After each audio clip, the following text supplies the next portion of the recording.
मैंने ओशो से सीखा है कि ये 9 बातें कभी किसी को नहीं बताना चाहिए। और ये 9 बातें मैंने हमेशा बताई और मैं हमेशा फ़ेल हुई हूँ। आज तक की ज़िंदगी में मैं 2018 के बाद से हमेशा फ़ेल हुई, असफल हुई। तो देखिए, चाहे आप अच्छे इंसान हो चाहे बुरे इंसान हो, अगर आपको ऊपर से गिराया जाएगा तो आप नीचे जाएंगे, ये ट्रुथ है। वैसे ही आप चाहे अच्छे इंसान हो चाहे बुरे इंसान हो, आप बिना सोए नहीं रह सकते, आपको सोना पड़ेगा, है ना। आप सोएंगे ही सोएंगे। तो ये वो सच है कि चाहे अच्छा इंसान हो चाहे बुरा इंसान हो, सब पे एप्लीकेबल है। तो पहली जो बात सीखी है मैंने, अपनी भविष्य की योजनाओं के बारे में कभी किसी को मत बताइए। होता क्या है कि कोई आपको कमज़ोर, या चलिए ये छोड़ते हैं, ओशो की ज़िंदगी से पहले समझते हैं, फिर मैं अपने एक्सपीरियंस से अपनी ज़िंदगी। ओशो ने बताया कि द गोल्डन वर्ल्ड कैसा होना चाहिए। लोग असफलता से नहीं डरते हैं, लोग अपने दुख से दुखी नहीं है, दूसरे की खुशी से खुश है। तो ओशो का जो आनंद था, ओशो में सबको ये देखता था कि इंसान कैसे इतना खुश है, और कि ऐसा ऐसा फ्यूचर होना चाहिए कि दुनिया में सारे धर्म नहीं होने चाहिए, जो बाउंड्रीज़ हैं ये नहीं होनी चाहिए। तो इससे लोग इतने डर गए कि जो वो 90-100 साल जी सकते थे, उनको 60 से कम की एज में जाना पड़ा। तो उनकी एक्सपीरियंस से मैंने देखा, और भी जितने बहुत सारे लोगों को और भी मैंने देखा, तो अपने भविष्य की योजनाओं के बारे में मत बताई। दूसरा जो है वो है, मतलब अगर मैं एक्सपीरियंस अपना बताऊं तो मैं 2018 से पहले तो मुझे ऐसे ही माना जाता था कि वो क्या ही कर पाएगी, हमेशा मेरा कॉन्फिडेंस लोग गिराते थे, एंड मैं अंदर से किक हो जाती थी कि चलो मैं दिखाऊंगी करके। बट 2018 के बाद सब ने यूनिवर्सली मान लिया था कि सी इज़, जो वो कहेगी वो कर लेगी। तो मैंने कहा कि मुझे यूपीएससी करना है, और अनफॉर्चुनेटली मैं नहीं कर पाई, क्योंकि 2018 में मैंने कहा 19, 20, 21 इस टाइम तक सब मुझे ऐसे ट्रीट करने लगे थे कि आई ऑलरेडी क्रैक्ड, मैं ऑलरेडी क्रैक कर चुकी हूँ। तो जब आप अपनी भविष्य की योजनाएं बता देते हो ना, तो आपको डर भी बहुत ज़्यादा होता है, असुरक्षा भी बहुत ज़्यादा होती है कि अगर नहीं हुआ तो क्या होगा। और दूसरे लोगों के साथ जो प्रॉब्लम होती है कि वो भी आपसे घृणा, जलन, ये सब कुछ करने लगता है। तो ये तो हो गई पहली बात कि जो कभी भी चाहे जो हो जाए, जैसे सोना हर एक इंसान के लिए ज़रूरी है, चाहे वो अच्छा हो चाहे बुरा हो, वैसे ही चाहे आप कितने ही ज्ञानी हैं वो हैं, अगर ये बातें गलत कानों तक पहुंच गई हैं आपकी, तो आप वो नहीं कर पाएंगे जो आपकी भविष्य की योजना है, क्योंकि वो ना को चने चबा के वो बस करेगा जो आप करना चाहते हो, वो उसको बस करने से रोकेगा। ठीक है, क्योंकि हर एक इंसान अच्छा नहीं होता है। एंड मैं तो हमेशा सबको अपनी फ्यूचर की प्लानिंग सबको बताती रहती हूँ। अगर ट्रेन में बैठी हूँ, अननोन को बता दिया, अपने पूरे रिलेटिव्स को, अपने पूरी फैमिली मेम्बर्स को, हर एक इंसान को मैंने कभी नहीं छुपाई होंगी। ठीक है, तो ये नहीं बताना चाहिए भविष्य की योजनाएं। दूसरा, अपनी कमजोरियाँ। जैसे मैं हमेशा अपनी कमज़ोरी बताती रहती थी कि मुझे रोना बहुत जल्दी आ जाता है, या जो भी, जैसे ही लोगों ने नोटिस 12th के बाद मुझे नोटिस करना स्टार्ट कर दिया। उससे पहले तो सबके लिए था 10th ही पास नहीं कर पाएगी, क्योंकि मैं अपने मोहल्ले की पहली 10th तो नहीं, तीसरी 10th पास्ड हूँ, और मतलब कि टॉपर पहले ही हूँ पूरे गांव से भी, मतलब एक पूरा स्कूल टॉप करा मैंने। तो इस वजह से एक तरीके से कि वो कुछ नहीं कर पाएगी। और जब 10th हो गया और 12th में मैं जा रही थी, और मैं मतलब पीसीवी से थी, तो मैं कोचिंग्स नहीं जा रही थी, गवर्नमेंट स्कूल था। तो कितना एटीट्यूड है, अब इसको फेल होना है, क्योंकि 10th की जितनी पूरी टोटल बुक्स मिला के होते हैं उतना 12th की एक बुक होती है। एंड मैं सारी बुक्स, नवबोध भी, शिवलाल भी, और जो भी गवर्नमेंट बुक्स थी वो सबको पढ़ती रहती थी। तो सब लोग कि अब तो इसका कुछ नहीं होगा, इसको एटीट्यूड बहुत आ गया। तो तब भी अंदर से पुश था, बाहर से सबको कमज़ोर मुझे मान रहे थे, बट अंदर से मैं स्ट्रांग थी। और 12th के बाद क्या हो गया कि बाहर से तो सबको मैं स्ट्रांग दिख रही थी, बट अंदर से मैं कमज़ोर हो गई थी इस तरीके की, क्योंकि बहुत ज़्यादा लोगों ने उम्मीदें बना ली थी। लोगों ने क्या, मैंने भी खुद से उम्मीदें। तो क्या है कि कभी भी अपनी कमज़ोरियाँ गलती से भी गलत कानों तक मत पहुंचने दीजिए, वरना इसका आपको वो खामियाजा भोगना पड़ेगा जो आपने कभी नहीं सोचा होगा। तो आपके जितने भी जो भी आपका है कमज़ोरी, उसको प्लीज़ मत बताओ। हाँ बताओ, एक दो लोग ऐसे होते हैं जिनको बता सकते हैं हम, जो हमारे लिए सच में हमारी कमज़ोरियों को हमारी स्ट्रेंथ में बदल सकते हैं, उनको हम बता सकते हैं। अपने रियल गुरु को, अपने वास्तविक गुरु को, अपने वास्तविक शिक्षक को और माता पिता को, या कुछ ऐसे लोग होते हैं जिनसे कोई रिश्ता नहीं है लेकिन उनसे हम बता देंगे और वो हमें हेल्प ही करेंगे, वो हमें नुकसान नहीं पहुंचाएंगे, वो हमारा मजाक नहीं उड़ाएंगे। तो दूसरी, कमज़ोरी किसी को नहीं बताना चाहिए। तीसरा जो है वो है भय, अपने डर। हाँ, ऐसे इंसान को बिल्कुल बताना ज़रूरी है जो हमारे डर को, हमें डरों से, हमें भय से मुक्त कर दे।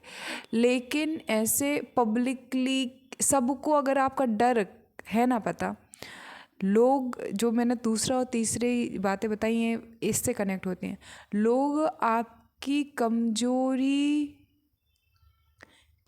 से आपको कमज़ोर नहीं समझते हैं, लेकिन एक कमज़ोरी की वजह से उसे आदमी को कमज़ोर समझ लिया जाता है और उस आदमी का फिर यूज किया जाता है अपने फ़ायदे के लिए।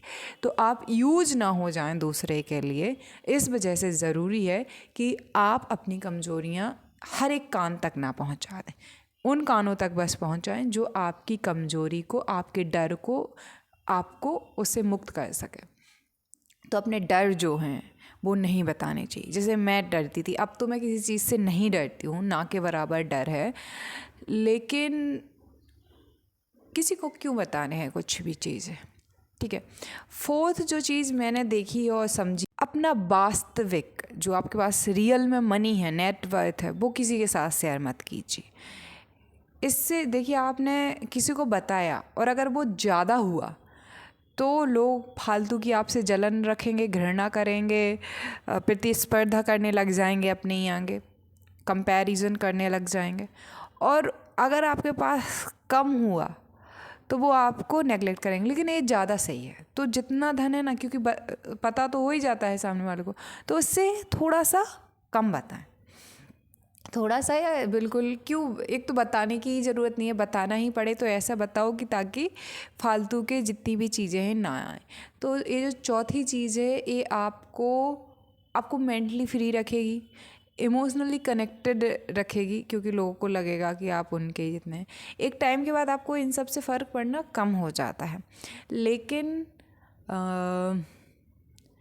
मैं फिर से वही बात बोल रही हूँ अगेन एंड अगेन, ये चीज़ ऐसी नहीं है कि आप अच्छे हैं या बुरे, आप ज्ञानी हैं अज्ञानी, लेकिन बुद्धिमानी इसी में है कि जैसे कि कुछ नियम होते हैं, आप जिंदा हैं तो आप सांस ले रहे हो, वैसे ही जिंदा हैं तो लोग विचार कर रहे हैं, और विचार कर रहे हैं तो अगर उन्हें आप आगे निकलते हुए दिखाएंगे तो वो ना कुछ नहीं चबवा के आपको परेशान करने की कोशिश करेंगे। तो शांत स्थिर रहने में मज़ा आता है, और वो तभी आएगा जब हम किसी को कुछ एक्सप्रेस ना करें।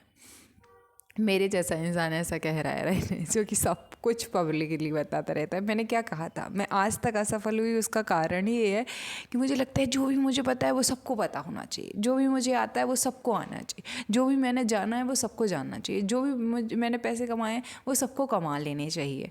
तो मेरे जैसा इंसान ये बोल रहा है तो मुझे भी विश्वास नहीं हो रहा है। लेकिन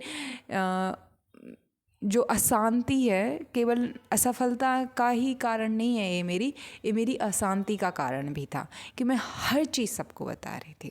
मैं कभी शांत तो होती ही नहीं थी, क्योंकि मुझे लगता था ये मुझे पता चल गया, अभी मैंने इसको नहीं बताया, उसको नहीं बताया।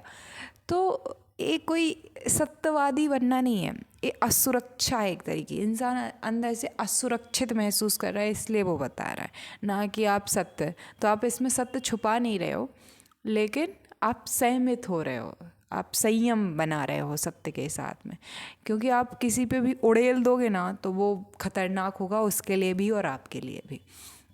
तो पांचवी चीज़ है रिश्ते। अपने रिश्तों की सच्चाई भी किसी को नहीं बतानी चाहिए, क्योंकि और ख़ासकर किसी के साथ हमारा रिश्ता बिगड़ा छोटे टाइम के लिए, तो ये तो बिल्कुल भी नहीं बताना चाहिए। क्योंकि इससे होता क्या है कि हमारा रिश्ता तो सॉर्ट हो गया, बट उस पर्टिकुलर पर्सन ने उससे कह दिया, क्योंकि रिश्ते हैं एक साथ बर्तन होते हैं तो वो खनकते रहता है, वैसे ही रिश्तों का होता है। तो जितना हो सके उतना अवॉइड करना चाहिए कि हम रिश्तों के बारे में, अपनी निजी लाइफ के बारे में किसी को भी कुछ बोलें। फिर एक बात आती है, छठी बात जो याद रखने लायक है, वो है अपनी अंगुली चाल, कि एग्जैक्टली मैं आगे क्या चलने वाला हूँ। और मैं अगर अपनी पूरी ज़िंदगी को एनालाइज करूँ तो मैंने हमेशा 12th के बाद में अंगुली चाल बताई, और I always failed, completely failed. इस लेवल पे फेल हुई कि हाँ, इस स्पिरिचुअल लाइफ की तरफ अपने आप आना हो गया, क्योंकि दुख में सुमरन सब करे, सुख में करे ना कोई, जो दुख में सुमरन करे सो दुख काहे हो।